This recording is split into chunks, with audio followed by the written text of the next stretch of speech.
I'm headed to interview Ann Mallek about her farming, and this is who's greeting me. Now let's see if I can get through them. This is interesting.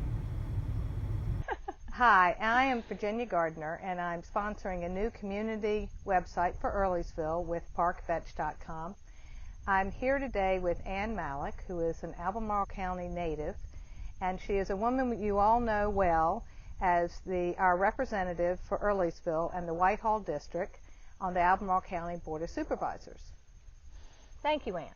Welcome to Currituck Farm. Thank you. This is such a beautiful setting, and you and Leo developed this property, you said 1983? We moved in 1982, yes. 1982. And it's the mountains and the trees and these fields. You all, I don't know how you do everything you do. Well, we don't have any trouble sleeping.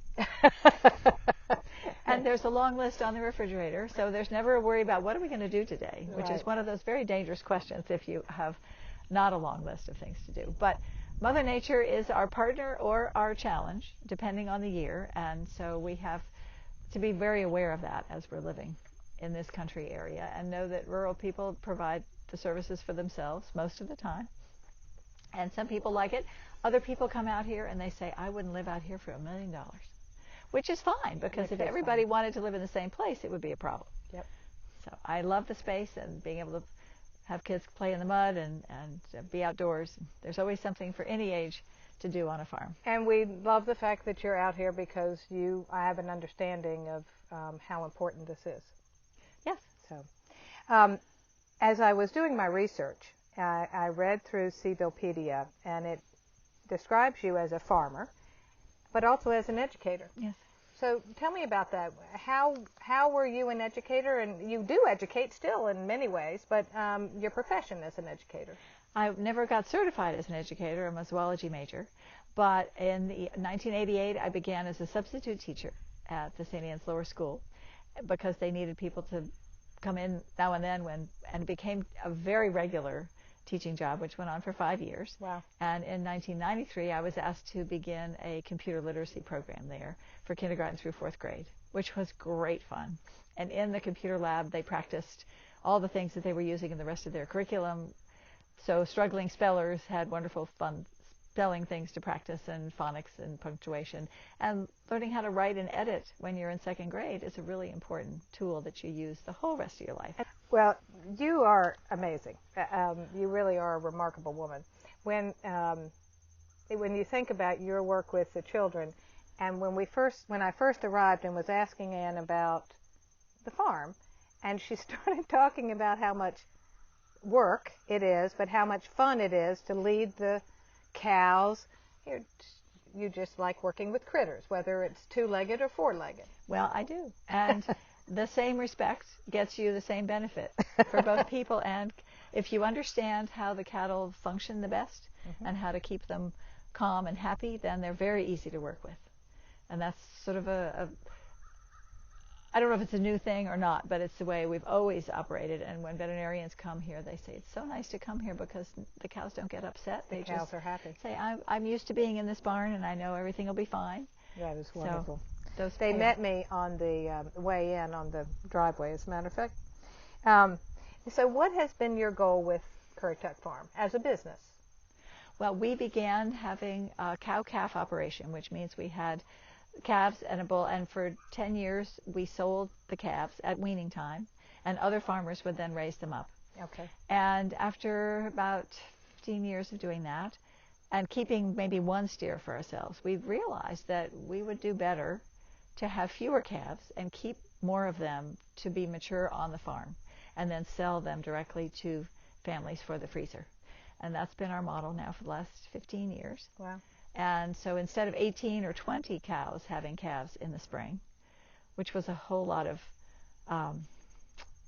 sleepless nights and worry, even before the days of coyotes, it was something that was a lot of effort at that point.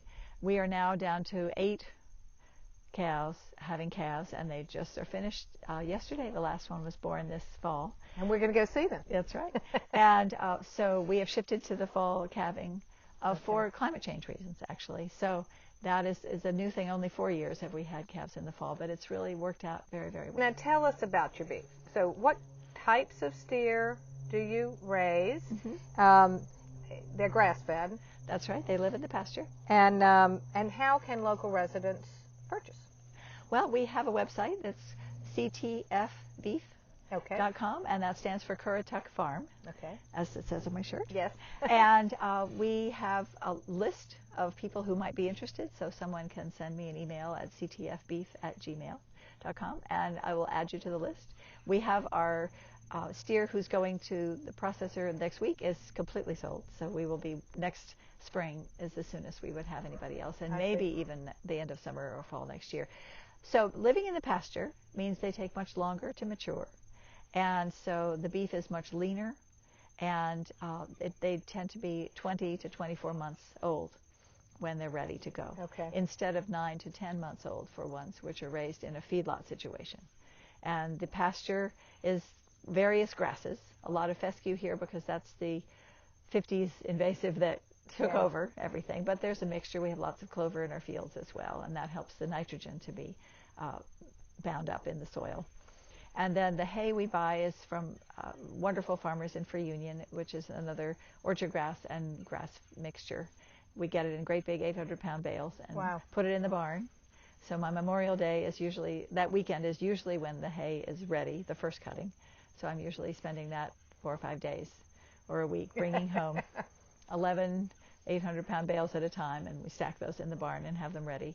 And I'll begin haying this afternoon. Actually, this year, because it's been so dry, instead of waiting till Christmas time, we're actually going to start giving them some hay this afternoon and see if they want it. This morning, while I was watching the news, I turned it on just and got the tail end of an interview with you about young people in farming.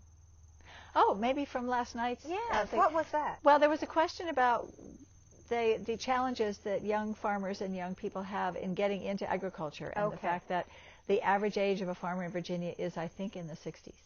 Wow. And it is absolutely a challenge, but it has been for 25 years. And at least 18 years ago, the Farm Bureau and the Virginia VDACs, the Virginia Department of Agriculture folks, started a program called Farmer to Farmer to try to help, and a lot of nonprofits are also trying to help match make for young people who would like to get into farming, who will get connected with a retiring farmer for, number one, expertise and perhaps holding some of the paper and helping them to get started. Yeah. So that is an existing program that I totally support, and I think it's a really good idea. And I don't know what a role would be for local government in that, but we certainly work with our partner agencies and state government to do whatever we can.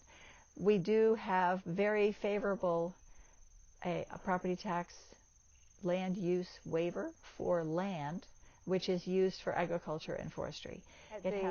Underneath there's a place underneath this video, and I'll have links there to Currituck Farm and that kind of information if you'd like to get on the Mallek's beef list, but also perhaps information about the land use program. Good.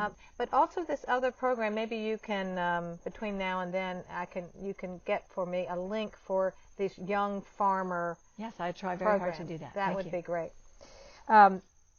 Okay, now in just a minute we're going to go see the babies.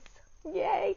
But before we do that, I mean, we've talked about. I mean, really, so much of your life has been committed or devoted to representing the people of Crozet and Earlysville and in between in the Whitehall district for since 2008, I believe. Right. 12 years. My husband and I have lived in Earlysville for 30 years, and I just wanted to bring this up because Ann's representation of this area to us has been remarkable, and we count on it. A number of years ago, we had a dumping problem. We live in the rural area. We're on 4 acres in Earlysville, and we had a dumping problem. And you deal with these things as best you can, but it became horrific. And I got to the point where I just had to do something. So I called Ann. 2 days later, that dumping problem was no longer a problem, and it was resolved so that it will not be a problem. It has never been a problem since. I can't tell you how much that meant to me. And what it meant to our whole community, because it was not just a problem for the Gardners. It was a problem for everybody in that Bleak House Road, Rays Ford area. So thank you. And the citizens in the entire district are appreciated by me because they are interested and they are engaged and they're willing to take their time to say, hey, this is a problem. Because if you get engaged and raise an issue that then the community as a whole can look at, one person does not change anything. It is a group decision at the Board of Supervisors, and it takes a lot of public discussion amongst all the citizenry of the whole county to change rules and to change procedures. It's a slow-moving boat, and Neil Gorsuch, Justice of the Supreme Court, was on the radio 2 weeks ago talking about how he thought government process should be slow and deliberate because it protects from mistakes. And people need to take the time to do the homework, to read what the issues are. So I want citizens to understand that it is a group effort. It is not one person saying, I'm going to do this and making change happen. I need 3 other partners on the Board of Supervisors to even go to the next level of investigating what a change would be in process, to allow something to happen or to not allow something to happen anymore. Ann, thank you. You're welcome. Now let's go look at babies. All right.